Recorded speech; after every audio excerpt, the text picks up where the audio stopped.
أحلى شي عند أمي لون عيونها، وأنا أقول لك ليش دخت بلونها. الناس داخت بالخضار وبالسواد، وأمي صورة والدي على جفونها. أمي صورة والدي على جفون. أمي لو غابت مثل الشمعة انطفي، مو أموت أتلاشى وأصغر وأختفي.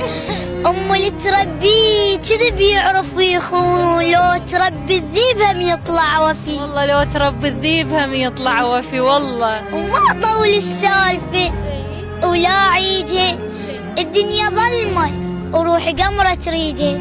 اللي يبوس اليد ينزل شي أكيد، أمي ترفع راسي لو بستيدها. يا يمه يا يمه، هاي شنو هاي؟ انت شلون تقرأي الشعر؟ أنا أحب أحفظ. شلون تحفظ هيك؟ كأنك فاطمة قيدار، الشعر يطلع حلو وياها. والله الشعر حلو وياك. أشكرك. الله يحفظك إن شاء الله. أشكرك. ويوفقك يا رب ويحفظ لك خالك. أشكرك. سلم لي عليها الله عليك. إن شاء الله. لعيونك حبيبي انت. هسه اني انطيك هديه لو ما انطيك هديه؟ بعد هذا الشعر الحلو. وجودك بالمول هدية. يا يابا يا يابا يا يابا يا يابا، لا ما اتحمل انا، قلبي الصغير لا يتحمل هذا الجمال. أشكرك. هسه انت مستوعب انه احنا سوا لو عبالك دا تحلم؟ والله أني اللي أشوفهم أقيمهم يلا يعني أدخلهم بقلبي. أول ما شفتش دخلت بقلبي. يا أمي عمري، والله يا حظي وهنيالي، يعني أنا محظوظة.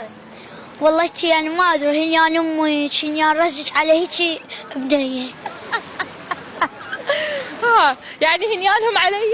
إيه. ها والله. يعني ناني حلوة وحبابة وكيوت وهيجي؟ إيه والله. هو يعني بالنسبة للرجال همشي الجمال، زين. وبالنسبة للأم والأب الأخلاق.